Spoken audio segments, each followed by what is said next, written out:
La importancia de la educación cristiana, por el pastor Armando Acosta Salazar. En esta nueva grabación estaré exponiéndoles el tema sobre la importancia de la educación cristiana. Una primera parte de este tema lo titulamos La realidad ignorada. Hay un panorama de la humanidad que no se compara con cualquier escena del terror de la más connotada película del mundo del cine. Al fin que eso será solo una historia ficticia, aunque refleje muchas veces la realidad que existe en la mente del más incrédulo de los seres humanos, la verdad con respecto al problema humano y que la Biblia, que contiene la realidad más cruda acerca de la humanidad, es expresada desde diferentes ángulos y épocas, mostrando que los milenios no han llevado a los hombres y mujeres a corregir sus conductas desviadas. La Biblia nos muestra estas escenas. En Génesis capítulo 3, a partir del versículo 6, leemos esto: La mujer vio que el fruto del árbol era bueno para comer, y que tenía buen aspecto, y era deseable para adquirir sabiduría. Así que tomó de su fruto y comió. Luego le dio a su esposo, y también él comió. En ese momento se les abrieron los ojos, y tomaron conciencia de su desnudez. Por eso, para cubrirse, entretejieron hojas de higuera. Cuando el día comenzó a refrescar, oyeron el hombre y la mujer que Dios andaba recorriendo el jardín. Entonces corrieron a esconderse entre los árboles para que Dios no los viera. Pero Dios el Señor llamó al hombre y le dijo: ¿Dónde estás? El hombre contestó: Escuché que andabas por el jardín y tuve miedo porque estoy desnudo. Por eso me escondí. Es la Biblia Nueva Versión Internacional, Génesis capítulo 3, versos 6 al 10. Aquí nacen los sentimientos que han atormentado al hombre toda su existencia: el miedo y, como consecuencia, pretender ocultarse de Dios. Esa fue y sigue siendo la discusión más equivocada que los hombres y mujeres asumen como demostración de culpabilidad, ignorancia o necedad. Cualquiera que sea la razón, necesitamos mostrarles el camino correcto y la decisión correcta. Esta es la escena más cercana al principio de la vida humana, aunque nos resulta difícil ubicar cronológicamente el acontecimiento. Simplemente la narración nos muestra que esto aconteció muy temprano en la incipiente historia humana. La siguiente escena es mostrada de esta manera ahora en Génesis capítulo 6 a partir del verso 5. Al ver el Señor que la maldad del ser humano en la tierra era muy grande y que todos sus pensamientos tendían siempre hacia el mal, se arrepintió de haber hecho al ser humano en la tierra y le dolió en el corazón. Entonces dijo: Voy a borrar de la tierra al ser humano que he creado, y haré lo mismo con los animales, los reptiles y las aves del cielo. Me arrepiento de haberlos creado. La mayoría de los comentarios ubican esta escena entre los primeros 1500 años de historia humana. De cualquier forma, el panorama es aterrador, más cuando uno puede imaginar al Dios creador declarando tal cosa. Aquí no hay engaño, no hay exageración, no es una película. Es la misma declaración divina narrando la triste condición humana. ¡Qué palabras! ¡Qué expresión de un ser caracterizado por la misericordia! Solo Él, Dios mismo, podía apreciar la realidad que tal vez nosotros aún no entendemos y que lo llevó a declarar su arrepentimiento por haber hecho al hombre. ¿Por qué sucedió? A miles de años de distancia, en la historia humana, se escucha de nuevo una expresión desgarradora que puede acabar con toda ilusión o esperanza. Parece que de nada han servido las acciones de Dios para favorecer a la humanidad pecadora.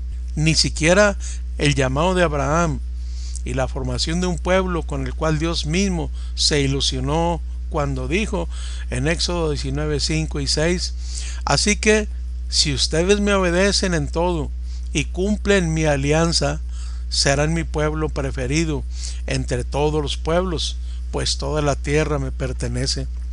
Ustedes me serán un reino de sacerdotes, un pueblo consagrado a mí. Diles todo esto a los israelitas.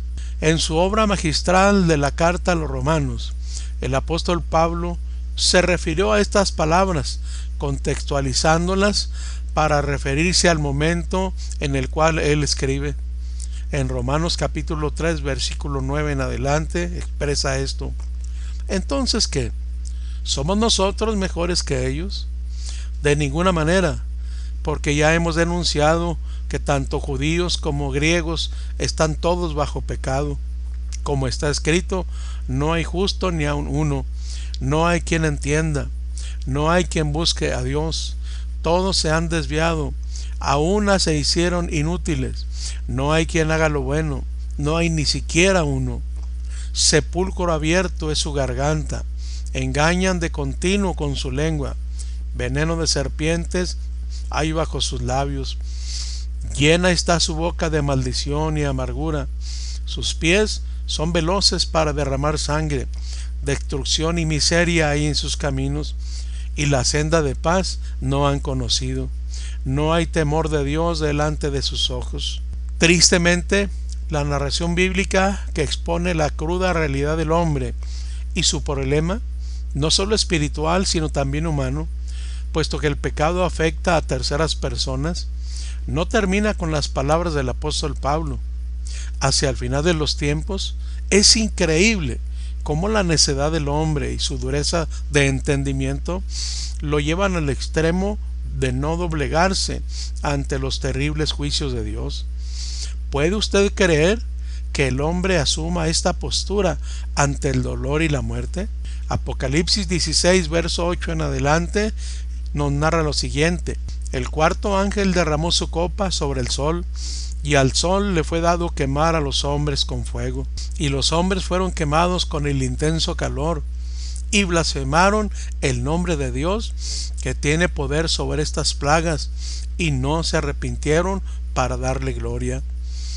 El quinto ángel derramó su copa sobre el trono de la bestia, y su reino se quedó en tinieblas, y se mordían la lengua del dolor, y blasfemaron contra el Dios del cielo por causa de sus dolores y de sus llagas, y no se arrepintieron de sus obras.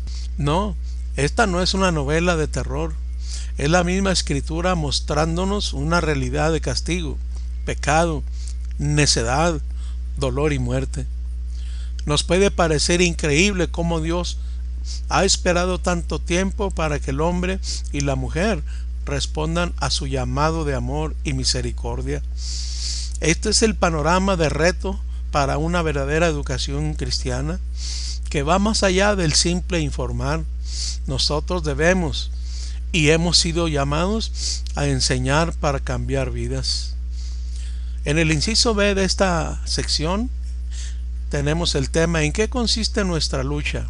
Resumiré la lucha de la historia de la salvación como un enfrentamiento entre argumentos, como lo declara Pablo en la segunda a los Corintios capítulo 4 verso 1 en adelante, en donde leemos: por tanto, puesto que tenemos este ministerio, según hemos recibido misericordia, no desfallecemos, sino que hemos renunciado a lo oculto y vergonzoso, no andando con astucia, ni adulterando la palabra de Dios, sino que mediante la manifestación de la verdad nos recomendamos a la conciencia de todo hombre en la presencia de Dios. Y si todavía nuestro evangelio está velado, para los que se pierden está velado, en los cuales el Dios de este mundo ha cegado el entendimiento de los incrédulos, para que no vean el resplandor del evangelio de la gloria de Cristo, que es la imagen de Dios. Porque no nos predicamos a nosotros mismos, sino a Cristo Jesús como Señor, y a nosotros como siervos vuestros por amor de Jesús. Y un enfrentamiento entre la voz divina y la voz del engaño, entre la sabiduría de Dios y la mentira de Satanás, expresado igualmente por Pablo en 2 Corintios 10:3, pues aunque andamos en la carne, no luchamos según la carne, porque las armas de nuestra contienda no son carnales, sino poderosas en Dios para la destrucción de fortalezas, destruyendo especulaciones y todo razonamiento altivo que se levanta contra el conocimiento de Dios, y poniendo todo pensamiento en cautiverio a la obediencia de Cristo. Y en medio de esta guerra, una humanidad que necesita conocer la verdad, que será la única que la haga libre, según Juan 8, 31 al 36. Ante esta realidad dolorosa, Dios sigue buscando hombres y mujeres dispuestos a dar a conocer esa verdad sin concesiones, no negociada, sino expuesta con la alegre gracia divina que nos permite no solo amar la palabra, sino tener la capacidad y la responsabilidad de poder comunicarla con la belleza que la caracteriza, con la pasión que se demanda y con la fidelidad para que cumpla su cometido en medio de un mundo que juguetea con ella irresponsablemente, no midiendo las consecuencias de estar arriesgando la salvación de muchos hombres y mujeres a cambio de ganancias deshonestas. Que no nos desaliente la idea de los que nada quieren con la palabra de Dios, sino más bien escuchando nosotros mismos la voz de nuestro Maestro, que nos dice en Romanos 10:13 en adelante: porque todo aquel que invoque el nombre del Señor será salvo. ¿Cómo pues invocarán aquel en quien no han creído? ¿Y cómo creerán en aquel de quien no han oído? ¿Y cómo oirán sin haber quien les predique? ¿Y cómo predicarán si no son enviados? Tal como está escrito: cuán hermosos son los pies de los que anuncian el evangelio del bien. Sin embargo, no todos hicieron caso al evangelio, porque Isaías dice: Señor, ¿quién ha creído a nuestro anuncio? Así que la fe viene del oír, y el oír por la palabra de Cristo. Pero yo digo, ¿acaso nunca han oído? Ciertamente que sí. Por toda la tierra ha salido su voz, y hasta los confines del mundo sus palabras. Esta es una realidad indiscutible. Dios ya mostró su profunda preocupación y deseo por darle a la humanidad una nueva oportunidad de reivindicarse. Pero para esto necesita que su verdad sea llevada hasta el corazón mismo de los que aspiran o no a una reconciliación con Dios. Es esta visión divina y la necesidad de rescatar al hombre de las tinieblas en que se encuentra lo que resalta la importancia de la educación cristiana ejercida con excelencia y responsabilidad. Esta declaración que comparto con usted está debidamente sustentada en el testimonio de Pablo al compartirnos la orden recibida de parte de Jesucristo en Hechos 26, 16 en adelante, al decir: pero levántate y ponte en pie, porque te he aparecido con el fin de designarte como ministro y testigo, no solo de las cosas que has visto, sino también de aquellas en que me apareceré a ti. Te rescataré del pueblo judío y de los gentiles, a los cuales yo te envío, para que les abras sus ojos, a fin de que se conviertan de las tinieblas a la luz y del dominio de Satanás a Dios, para que reciban por la fe en mí el perdón de pecados y herencia entre los que han sido santificados. Esto nos lleva a considerar los distintivos teológicos básicos de la educación cristiana. En el inciso C, los 4 distintivos teológicos de la educación cristiana. De todo esto se desprende el cuadro básico que ha de enfatizar la educación cristiana, fijando nuestra atención en 4 distintivos teológicos: la autoridad de las Escrituras, la necesidad humana de la conversión, la valoración y aceptación de la obra redentora de Jesucristo, y la vida personal conformada al modelo de santidad y de piedad. Si el educador cristiano pierde de vista estos conceptos, los ignora o los desconoce, lo más seguro es que esté fallando en su ministerio de educar verdaderamente. De forma breve y sencilla definiré cada uno de estos elementos teológicos. La autoridad de las Escrituras es una declaración y aceptación que no tiene discusión para el verdadero Hijo de Dios y, sobre todo, para el educador. Esta es aceptada como normativa para el pensamiento y la vida práctica de toda persona, puesto que se reconoce su valor inspiracional según Romanos 15:4, 2 Timoteo 3:16 y 17. El escritor Pazmiño nos advierte lo siguiente: es posible que un énfasis inepto y difunto en la palabra escrita no resulte vital con las palabras vivientes de Jesucristo. En cuanto a la necesidad humana de la conversión, la educación no debe verse aparte de la evangelización, puesto que es el arte de comunicar las verdades fundamentales de la fe. Posiblemente, según nuestra comprensión de términos, la evangelización exponga estas verdades a manera de invitación, mientras que la educación cristiana lleva a la consolidación del cambio de rumbo. No buscamos solo ganar almas. La educación cristiana va más allá. Procura guiar al creyente a la experiencia y vivencia del señorío de Cristo, que lo haga participante activo y productivo de la vida en comunidad. Puede leer usted 1 Tesalonicenses 1:4 al 10, Efesios 2 del 1 al 10 y 1 de Juan 5 del 9 al 12. La valoración de la obra de Jesucristo debe entenderse con todo lujo de detalles. No es una historia de la redención improvisada al aparecer en la escena mundial. Ya desde Génesis 3:15, Dios declaró su victoria. Esta verdad fundamental de la historia de la salvación llega en su tiempo, y tomando en cuenta su encarnación por medio del nacimiento virginal, su testimonio de una vida sin pecado, su sacrificio expiatorio mediante el cual compró nuestra libertad, y la resurrección física y corporal para convertirse en nuestra justificación. Llevar a los hombres y mujeres a crear y vivir de acuerdo a esta declaración es una tarea ineludible de la educación cristiana. Leyendo Romanos 3:28, 5:1 y 2, 8 del 1 al 4 y Efesios 2:13 al 18 y Tito 3 del 4 al 7.